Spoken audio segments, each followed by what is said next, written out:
রোদ যেন আগুন ঢালছে। প্রতিদিন ঘর থেকে বের হওয়া মানে তপ্ত বাতাসে নিজেকে জ্বলন্ত চুলায় ফেলে দেয়া। দেশজুড়ে তাপপ্রবাহ শুধু গরম না, এটা যেন এক ধরনের মানসিক পরীক্ষাও। কেউ মাথায় পানি ঢালছে, কেউ গলা পর্যন্ত রুমাল জড়িয়ে বের হচ্ছে রাস্তায়। শহর থেকে গ্রাম, গরমের কাছে সবাই অসহায়। কর্মস্থলে, রাস্তায়, দোকানে একই দৃশ্য, ঘামে ভেজা শরীর আর ক্লান্ত মুখ।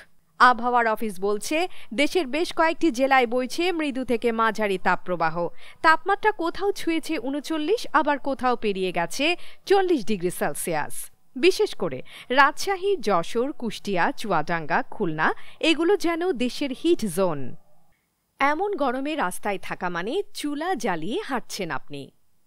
জেনে রাখুন, ৩৬ থেকে ৩৭.৯ ডিগ্রি মানে মৃদু তাপপ্রবাহ, ৩৮ থেকে ৩৯.৯ ডিগ্রি মানে মাঝারি, ৪০ থেকে ৪১.৯ ডিগ্রি মানে তীব্র, আর ৪২ ডিগ্রি পার হলে বলুন না, আগুন নামছে আকাশ থেকে। তবে গরমের এই রুদ্ররূপের মাঝেও একটু আশার খবর। কিছু জায়গায় দেখা দিয়েছে হালকা বৃষ্টি।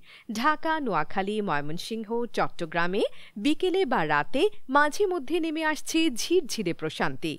আবহাওয়ার পূর্বাভাস বলছে, আগামী কদিনের মধ্যে আরও কিছু এলাকায় ঝোড়ো হাওয়া ও বজ্রসহ বৃষ্টি হতে পারে। তবে এটা নিশ্চিত নয়, যার কারণে প্রস্তুত থাকাটাই সবচেয়ে বুদ্ধিমানের কাজ। তাপপ্রবাহ একটু কমলেই যেন একটুখানি নিঃশ্বাস ফেলার সুযোগ।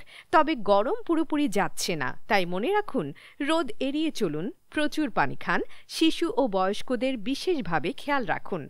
আপনার এলাকায় কেমন গরম পড়ছে কমেন্টে জানান আমাদের। আর প্রতিদিনের আবহাওয়ার আপডেট পেতে চোখ রাখুন আমাদের চ্যানেলে। সাবস্ক্রাইব করুন, লাইক করুন।